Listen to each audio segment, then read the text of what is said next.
हम लेसन 3 के परिचय के ऊपर आ जाते हैं। उद्देश्य में आप लोग पढ़ लिए, ठीक है। किस उद्देश्य को लेके हम ये लेसन को कंप्लीट करेंगे। किशोरावस्था के आरंभ के साथ ही कई महत्वपूर्ण परिवर्तन होते हैं, जैसे कि मैंने अदर लेसन में पढ़े हैं। किशोरावस्था जब प्रारंभ होती है तो शारीरिक, मानसिक, भावनात्मक, सामाजिक विभिन्न प्रकार के परिवर्तन हमें देखने को मिलते हैं, ठीक है। आप उस चीज़ को अनुभव भी कर रहे हैं। कई बच्चे अनुभव करते हैं, कई बच्चे अनुभव नहीं करते हैं। विकास की गति आकस्मिक रूप से तीव्र हो जाती है, मतलब जो विकास होता है, हमारे शरीर में विकास होने लगता है, वृद्धि और विकास होता है, वो तुरंत वो तीव्र गति से होने लग जाता है इस समय, किशोरावस्था के समय, ठीक है। चूँकि ये विकास हार्मोन की गतिशीलता के कारण होता है। अब आपको ये जैसे पता है कि मैंने पहले आप लोगों को ये बताया है कि हमारे शरीर में जो विभिन्न हार्मोन्स की गतिविधियाँ, हार्मोन्स अपना सिक्रेशन करना लग जाते हैं, तो इन विभिन्न गतिविधियों के कारण प्रत्येक अंग प्रभावित होता है। मतलब जो भी ग्लैंड्स हैं शरीर के अंदर, वो सब सिक्रेशन करने लग जाती है, प्रभावित हो जाती है, ठीक है। तो और वो अपना कार्य प्रारंभ कर देती हैं। तो इससे विभिन्न अंग प्रभावित होने लगते हैं, और वो जो अंग प्रभावित होते हैं, शारीरिक परिवर्तन होते हैं, उसका प्रभाव मानसिकता पे, उसके सामाजिकता पे, उस पे हर कार्य पे वो प्रभावित करती है। अतः ऐसे समय पौष्टिक भोजन लेना अति महत्वपूर्ण हो जाता है। इस समय मतलब हमारा शरीर किससे बना है? हमारा शरीर भोजन से पूरा होता है, तो हमें संतुलित भोजन और पौष्टिक भोजन करने की आवश्यकता महत्वपूर्ण हो जाती है। संपूर्ण बाल्यावस्था में पोषण तत्वों की आवश्यकता बढ़ती रहती है।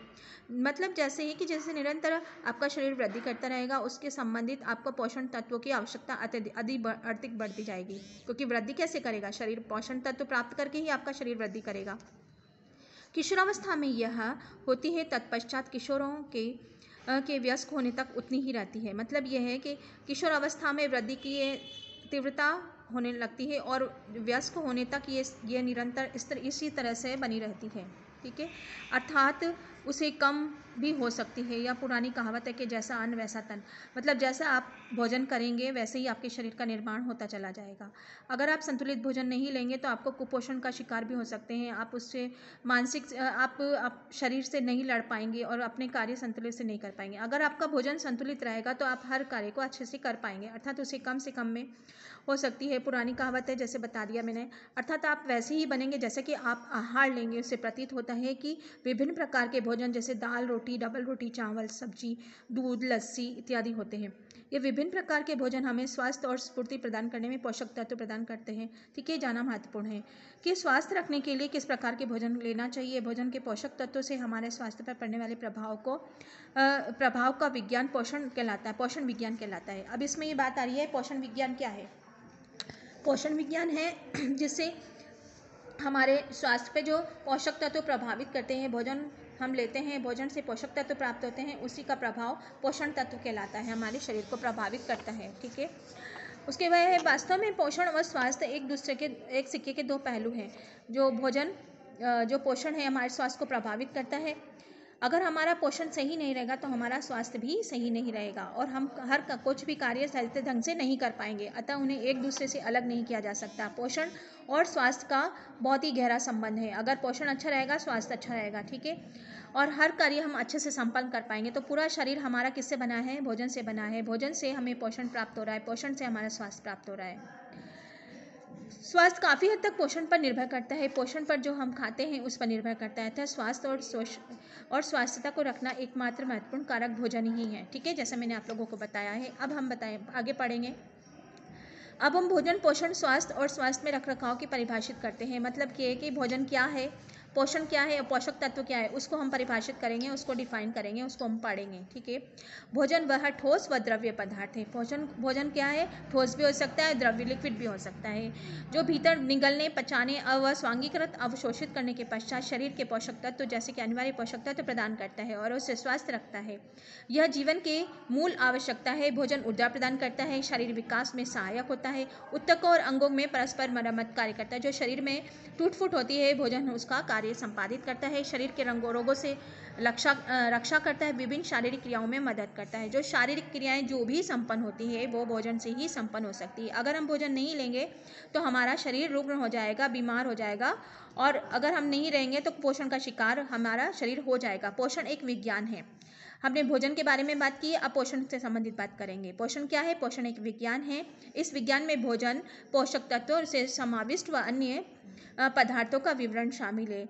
इन्हीं पदार्थों से हमारे शरीर के भीतर अनेक कार्य जैसे अंतःग्रहण, पाचन, अवशोषण, उपपाचन, उत्सर्जन आदि पूरे कार्य होते हैं। हालांकि ये शारीरिक आयामों को दर्शाता है, परंतु पोषण से सामाजिक, मनोवैज्ञानिक, आर्थिक पहलू भी हैं।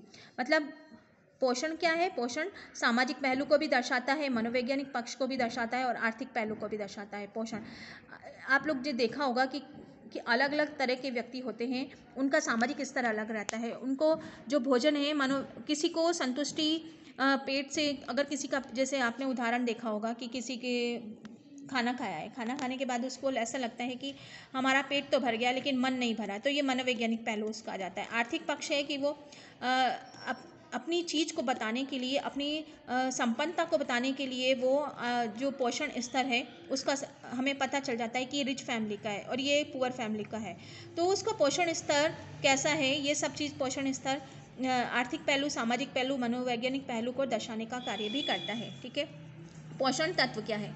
कि जो हम भोजन लेते हैं, पोषण लेते हैं, उसमें जो तत्व का विद्यमान है वो पोषण तत्व कहलाता है। जैसे कि कार्बोहाइड्रेट, प्रोटीन, वसा, खनिज, लवण, आप लोगों ने जैसे पढ़ा भी है वैसे। ठीक है। भोजन में विद्यमान घटक होते हैं, इसमें शरीर में पर्याप्त मात्रा में आवश्यकता होती है। कार्बोहाइड्रेट, प्रोटीन, वसा, खनिज, लवण, विटामिन, जल, रेशा, फाइबर।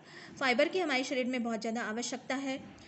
हमें स्वस्थ रहने के लिए सभी पोषक तत्वों की आवश्यकता होती है। अधिकांश खाद्य पदार्थों में एक से अधिक पोषक तत्व होते हैं, जैसे दूध में प्रोटीन होता है, वसा इत्यादि होते हैं। पोषक तत्वों को हमारे दैनिक उपभोग के लिए आवश्यक मात्रा के आधार पर वृत्त पोषकों में मैक्रोन्यूट्रिशंस के रूप में, सूक्ष्म पोषक तत्व माइक्रो न्यूट्रिशन के रूप में वर्गीकृत किया जा सकता है। अगले पृष्ठ में हम वर्गीकृत चित्र वृत्त पोषक तत्वों के सूक्ष्म पोषक तत्वों के अंतर समझेंगे। अभी मैंने आप लोगों को डिफाइन किया है भोजन, पोषण और पोषक तत्व। ठीक है। ये हमारे स्वास्थ्य को विभिन्न प्रभावित करते हैं। उसके बाद हम बात करेंगे संतुलित आहार। संतुलित आहार क्या होगा उसके बारे में। ठीक है। तो ये हमारे जीवन को, हमारे शरीर की क्रियाओं को, विभिन्नता को प्रभावित करने के लिए भोजन का होना और उसके पोषक तत्व का होना बहुत ही बेहद ज़्यादा जरूरी है।